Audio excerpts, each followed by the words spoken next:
Hoje, na educação básica, nas primeiras fases do fundamental, os professores são pedagogos, são formados em letras. Uma das principais deficiências e motivos dessas deficiências que as crianças elas crescem em relação à matemática é com a baixa formação de uma forma sistemática da matemática nas primeiras fases da vida.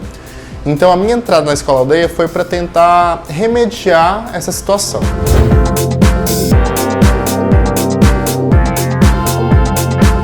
A matemática na aldeia hoje ela é trabalhada com um viés conceitual, nós não deixamos de lado os conceitos, a sistematização da matemática, só que nós também não deixamos de lado a ludicidade, a prática, o brincar, o fazer pelos próprios alunos, torná-los criadores do próprio conhecimento, e não um professor que fica só lá na frente passando conhecimento ou a matéria de uma forma muito monóloga. As crianças elas produzem a própria matemática. Por exemplo, a atividade da construção da pipa ela é muito favorável, porque a criança ela entende que ali existem representações desses conceitos geométricos e consegue utilizá-los de forma lúdica.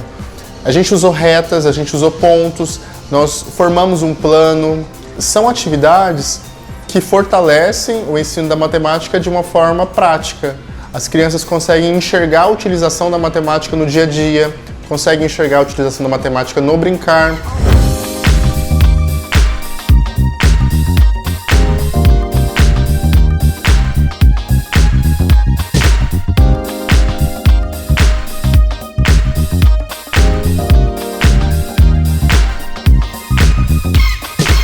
Essas ações feitas nos projetos são o que dão suporte para a construção conceitual mais elaborada junto com o professor em sala de aula, que também é um parceiro, né? O meu trabalho de acompanhamento aqui é com a marcenaria e com o professor, no sentido da gente construir dialogicamente dentro desses dois espaços, da marcenaria e da sala de aula, elementos que ajudem os meninos a construir o conceito, né? Porque a gente precisa construir o conceito formalmente, trabalhar com as relações matemáticas de maneira formal e do modo conceitual e científico mais elaborado, mas esse processo ele acontece depois de um processo de contato mais lúdico, né, e mais interativo com situações em que a matemática apresenta-se como uma fundamentação necessária para a compreensão desses problemas. Os meninos se envolveram muito e esse é um dos nossos maiores desafios no processo de ensino da matemática, que é mostrar que a matemática não é um conhecimento isolado. Na verdade, ela está vinculada a todo o cotidiano dos meninos. Então, o nosso trabalho aqui tem sido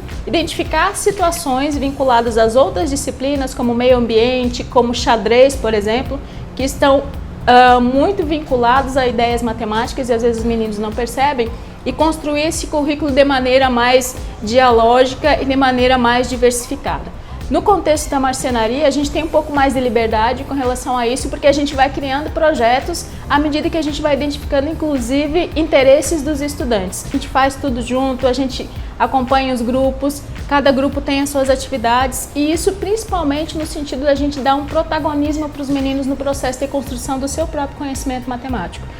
A gente tem o trabalho de assessorar e orientar, mas o processo de construção dessas ideias matemáticas e do próprio projeto, ele é essencialmente feito pelos meninos.